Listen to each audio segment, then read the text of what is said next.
Avez-vous déjà eu l'impression que Dieu était silencieux ou distant simplement parce que vous n'entendiez pas sa voix? Il est facile de conclure qu'il est loin. Mais que se passerait-il si Dieu vous parlait depuis le début et que les signes étaient juste devant vous? Ces signes se perdent souvent dans le tourbillon de la vie quotidienne, vous empêchant de percevoir les façons subtiles dont il vous tend la main. C'est pourquoi il veut vous les rappeler aujourd'hui. Si vous êtes impatient d'en savoir plus, regardez cette vidéo jusqu'à la fin. Avant de partir, si vous n'êtes pas encore abonné, n'hésitez pas à vous inscrire et à rejoindre notre ministère. Dieu veut vous guider et vous réconforter. Il voit vos difficultés, comprend votre parcours et veut vous aider à progresser. Sa voix ne se manifeste pas toujours comme vous le souhaitez, mais elle est toujours présente. Sa voix se fait entendre dans les moments où vous vous y attendez le moins. Il est important de comprendre que ces signes ont un caractère urgent. Le psaume 29, verset 3, dit « La voix de l'Éternel retentit sur les eaux. Le Dieu de la gloire fait gronder la voix. L'Éternel fait gronder la voix sur les eaux puissantes. » Cela montre que l'audition de la voix de Dieu ne se limite pas à un lieu ou à une méthode. Aujourd'hui, vous allez découvrir 5 signes physiques qui indiquent que Dieu essaie de manière urgente d'attirer votre attention. Restez vigilants, soyez attentifs et laissez ces signes vous rappeler que Dieu n'est jamais loin. Voici 5 signes physiques auxquels vous devez prêter attention. Numéro 1. Les messages récurrents. L'une des façons les plus puissantes dont Dieu attire votre attention est la répétition. Imaginez que vous étudiez pour un examen et que vous remarquiez qu'un type particulier de question revient régulièrement dans les anciens examens. Cela n'attirerait-il pas votre attention? Vous considéreriez probablement cela comme un signe vous invitant à vous concentrer sur ce sujet, car il pourrait apparaître dans l'examen. De la même manière, lorsqu'un message apparaît de différentes manières, c'est un signe clair que Dieu veut que vous y prêtiez attention. Ne l'ignorez pas. Les messages répétés sont la manière dont Dieu souligne quelque chose d'important qu'il veut que vous compreniez ou que vous mettiez en pratique. Vous pouvez remarquer ce schéma de différentes manières. Par exemple, vous pouvez lire les Écritures et remarquer que vous êtes tombé plusieurs fois sur le même passage en peu de temps.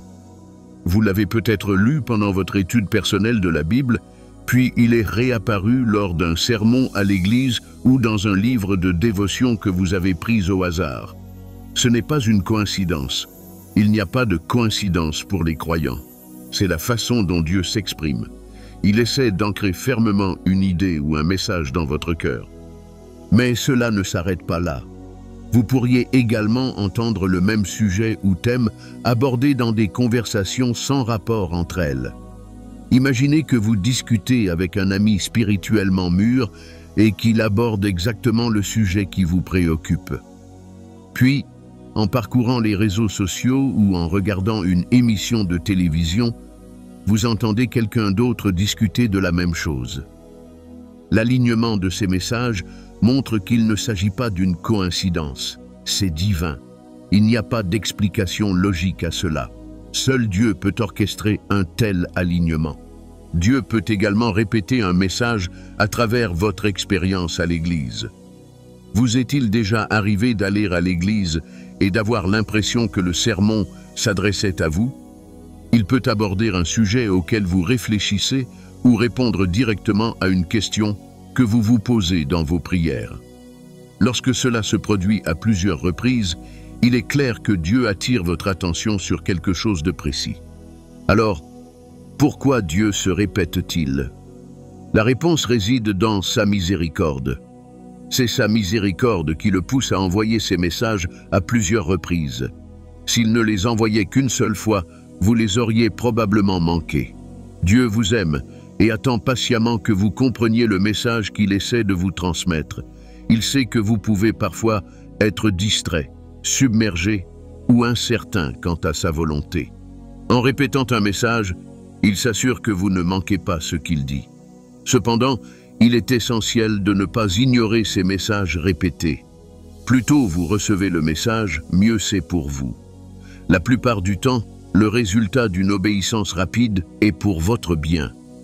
Si Dieu essaie de vous délivrer du mal, mais que vous refusez de répondre à temps, il y a de fortes chances que vous soyez blessé avant d'avoir une seconde chance. Ainsi, même si Dieu est patient, vous devez être prompt à obéir.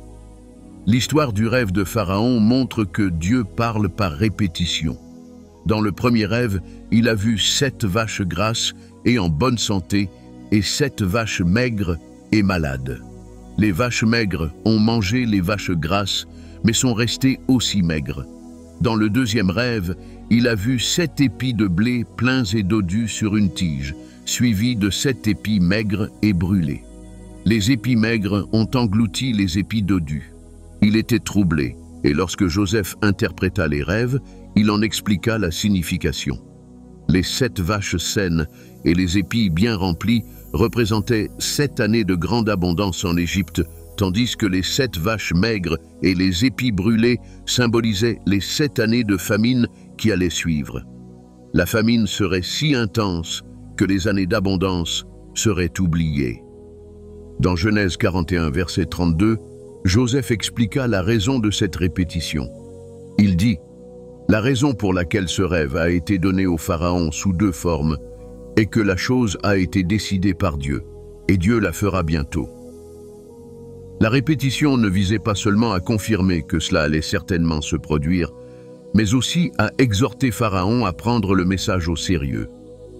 La leçon à tirer de cette histoire est que lorsque Dieu répète un message, c'est un appel à y prêter attention et à agir rapidement. Apprenez à considérer la voix de Dieu comme un trésor, car c'est ce qu'elle est. Quiconque l'écoute et lui obéit ne finira pas sur la mauvaise voie. Par conséquent, lorsque vous remarquez ces messages répétés, il y a certaines mesures à prendre. Tout d'abord, notez le schéma de leur récurrence. Ne les ignorez pas. Demandez-vous, qu'est-ce que Dieu essaye de me dire? Il peut s'agir de sagesse, d'une direction ou d'une vision prophétique. Quoi qu'il en soit, Dieu essaie de vous révéler un message. Ensuite, allez plus loin. Priez à ce sujet.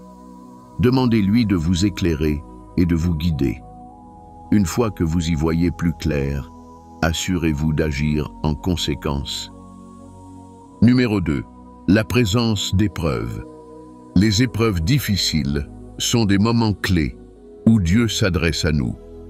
Si les défis peuvent sembler insurmontables, ils sont aussi un moyen pour Dieu d'attirer votre attention sur lui. Lorsque tout va bien dans la vie, les gens comptent sur leur propre force et ne voient pas la nécessité de rechercher Dieu. Cependant, lorsque l'adversité frappe, elle a le don de vous rendre humble. C'est dans ces moments-là que vous avez besoin de l'aide, du réconfort et de la force de Dieu. Cependant, il est important de comprendre que Dieu n'orchestre pas le mal ou les difficultés. Il est un Père bon et aimant. Il peut utiliser les situations difficiles pour vous enseigner, vous façonner et vous rediriger. Lorsque vous traversez une période difficile, ne la considérez pas comme une punition ou un signe que Dieu vous a abandonné. Au contraire, cela peut être une occasion pour lui de vous révéler quelque chose d'important. Les épreuves ont le don de révéler vos limites. Elles vous rappellent que vous ne pouvez pas traverser la vie seul et que vous avez besoin de la force de Dieu pour vous soutenir. Dans ces moments-là, il est facile de se sentir frustré, voire condamné, mais il est essentiel de ne pas fuir Dieu. Au contraire, courez vers lui. Il vous attend toujours à bras ouverts, prêt à vous guider et à vous réconforter, quelle que soit la situation à laquelle vous êtes confronté. Lorsque Jonas a désobéi à l'ordre de Dieu d'aller à Ninive et s'est enfui dans la direction opposée, Dieu a utilisé une violente tempête pour attirer son attention. La tempête était si violente qu'elle menaçait de détruire le navire sur lequel se trouvait Jonas. Jonas a compris que cette tempête n'avait rien d'ordinaire. C'était Dieu qui l'appelait à revenir à l'obéissance. Il savait que la tempête était de sa faute, alors Il a dit aux marins de le jeter à la mer. Une fois que le grand poisson eut avalé Jonas, celui-ci se repentit et retourna faire ce que Dieu lui avait demandé. Comme Jonas, vous vous trouvez peut-être dans une situation où la désobéissance vous a éloigné de Dieu. Peut-être avez-vous fait des choix qui vous ont éloigné de sa volonté, et vous êtes maintenant confronté à des tempêtes. Ces épreuves pourraient être le moyen utilisé par Dieu pour vous ramener vers lui. Il ne cherche pas à vous punir, mais à vous rappeler le but qu'il a pour votre vie. L'amour de Dieu est si profond qu'il ne vous abandonnera pas, même si vous vous écartez du droit chemin. Au contraire, il utilise des situations difficiles pour vous ramener vers lui. Si vous êtes confronté à une tempête, faites une pause et demandez-vous, Dieu essaye-t-il de me parler? Saisissez cette occasion pour revenir vers lui et vous réaligner sur son plan.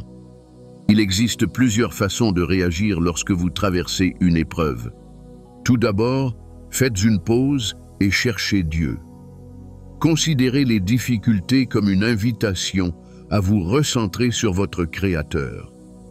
Demandez-lui de vous révéler ce qu'il essaie de vous enseigner à travers cette situation. Il n'est peut-être pas facile de voir les moments difficiles comme des moments de construction et de création. Cependant, dans la prière, Dieu vous fortifie et réaligne votre perspective. Une autre chose à faire est de vous humilier devant Dieu. Les épreuves vous rappellent de votre dépendance à Dieu. Au lieu de compter sur votre force, abandonnez vos luttes à lui. N'agissez pas comme si vous pouviez tout comprendre par vous-même. N'oubliez pas que l'humilité vous place dans une position où vous pouvez recevoir de Dieu. Demandez également la sagesse. Lorsque vous êtes confronté à des défis, vous avez besoin de la sagesse de Dieu pour les relever. La sagesse de Dieu vous aide à voir vos défis comme des outils entre les mains de Dieu. Ayez confiance qu'il fait tout concourir à votre bien. Souvenez-vous qu'il a été fidèle dans le passé et qu'il ne changera pas maintenant. Il est naturel de se sentir découragé ou de remettre en question la présence de Dieu dans les moments difficiles. Néanmoins, ces moments ne sont pas destinés à vous éloigner de lui. Au contraire, ils sont une occasion de grandir dans votre intimité avec lui. Si vous consacrez ce temps à Dieu, il vous révélera des choses cachées. Vous en ressortirez transformé, prêt pour la phase suivante. Avez-vous déjà vécu l'une de ces situations? Si oui, cela signifie que Dieu vous parlait. Cependant, ce ne sont pas les seuls signes physiques qui indiquent que Dieu vous parle. Numéro 3. Un sentiment de paix qui manque. Un autre signe évident que Dieu vous parle est un manque de paix face à une situation. Ce malaise intérieur est souvent la manière dont Dieu attire votre attention sur quelque chose d'important. Lorsque vous êtes en proie à un sentiment de malaise ou de tension, en particulier lorsque vous essayez de prendre une décision, il est important de faire une pause et de réfléchir à ce que cela peut signifier. Imaginez que vous êtes sur le point de prendre une décision importante. En apparence, tout semble parfait. L'opportunité correspond à vos projets. D'autres personnes pourraient même vous encourager à vous lancer. Pourtant, au fond de vous, vous vous sentez troublé. Votre esprit commence à lutter avec cette idée, et malgré tous vos efforts pour vous convaincre que c'est le bon choix, le sentiment de manque de paix persiste. Ce combat intérieur ne doit pas être ignoré. Souvent, c'est la manière dont Dieu vous pousse gentiment à reconsidérer votre décision. L'absence de paix est un signal d'alarme qui vous invite à prendre du recul et à rechercher l'aide de Dieu. Même si tout semble parfait en apparence, Dieu voit au-delà des apparences. Il sait ce qui est le mieux pour vous, et ce malaise est sa manière de vous éloigner d'un danger ou d'une erreur potentielle.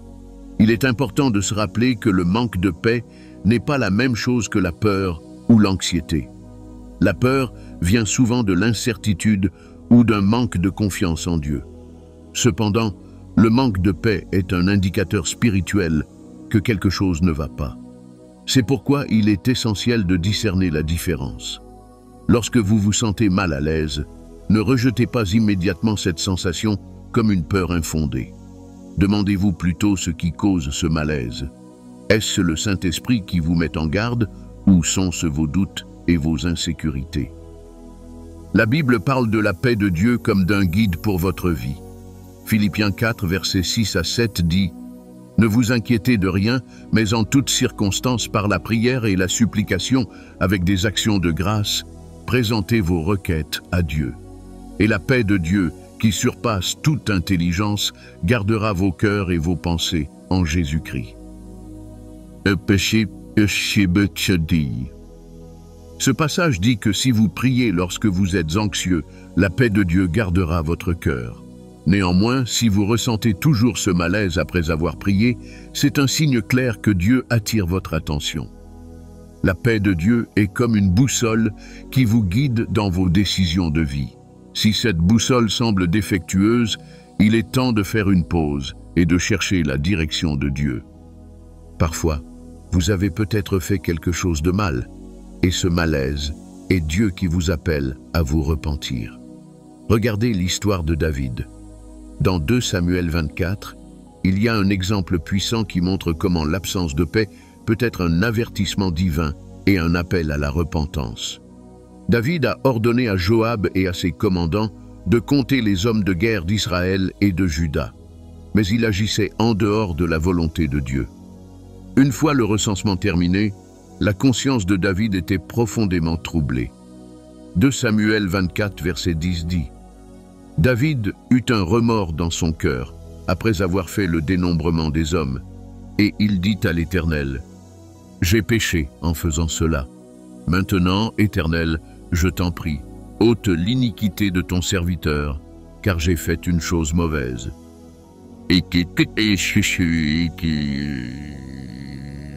Le malaise intérieur de David était une conviction claire de Dieu, lui rappelant que ses actions étaient pécheresses. Dieu peut utiliser ce malaise pour mettre en évidence plusieurs choses. Cependant, lorsque vous ressentez ce manque de paix, voici comment vous pouvez réagir. Ne prenez pas de décision précipitée simplement parce que cela semble être une bonne idée ou parce que d'autres vous y poussent. Prenez le temps de réfléchir à la raison de votre malaise. Demandez à Dieu de vous révéler la raison de votre malaise. Priez pour obtenir la clarté et la sagesse nécessaires pour comprendre sa volonté. Le Saint-Esprit est fidèle pour vous guider lorsque vous le cherchez de tout votre cœur. Soyez très attentif à la décision que vous essayez de prendre. Est-elle conforme à la parole de Dieu et à ses principes? Parfois, ce qui vous semble juste n'est pas forcément juste aux yeux de Dieu. Rappelez-vous que la Bible dit qu'il y a une voie qui semble droite à un homme, mais dont l'issue est la destruction. Parlez-en à un mentor spirituel ou à un ami de confiance. Ils pourront vous donner leur point de vue et vous aider à confirmer si le malaise que vous ressentez vient de Dieu. Si vous n'êtes toujours pas sûr, n'ayez pas peur d'attendre. Le timing de Dieu est parfait et l'attente apporte la clarté. Si vous vous précipitez malgré un manque de paix, vous risquez de le regretter. Numéro 4. Une réprimande ouverte. Parfois, Dieu vous parle à travers une réprimande ouverte. Vous vous demandez ce que cela signifie?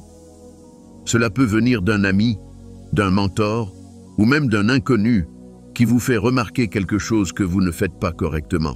Recevoir une correction peut être inconfortable et humiliant, mais c'est l'une des façons dont Dieu vous guide pour vous ramener sur le droit chemin. Lorsque quelqu'un vous réprimande, votre premier réflexe peut être de balayer cela d'un revers de main ou de vous sentir offensé. Vous pouvez vous demander pourquoi cette question ne pouvait pas être ignorée ou pourquoi Dieu ne l'a pas abordée plus discrètement. Cependant, Dieu utilise souvent ces moments pour attirer votre attention sur des domaines de votre vie qui ont besoin de croissance ou de changement. Il vous aime trop pour vous laisser continuer dans des schémas qui pourraient vous mener à la destruction. L'amour ne consiste pas toujours à dorloter. Il peut aussi s'agir de corriger. Ce qui fait l'amour, c'est l'intention et pas nécessairement l'action. Si Dieu ne vous corrige pas, vous ne deviendrez pas la personne qu'il veut que vous soyez. Au final, vous ne serez pas satisfait du résultat. Si vous donniez naissance à un enfant et qu'après quelques années, il était incapable d'accomplir certaines tâches élémentaires, ne seriez-vous pas inquiet? En tant que parent aimant, vous vous concentreriez sur ce qui pourrait l'aider à grandir, même si cela implique qu'ils doivent passer par quelque chose de désagréable, comme une piqûre douloureuse. De la même manière, la correction de Dieu peut sembler dure sur le moment, mais elle est toujours pour votre bien. La Bible dit dans Proverbe 27, versets 5 à 6, « Mieux vaut une réprimande ouverte qu'un amour caché.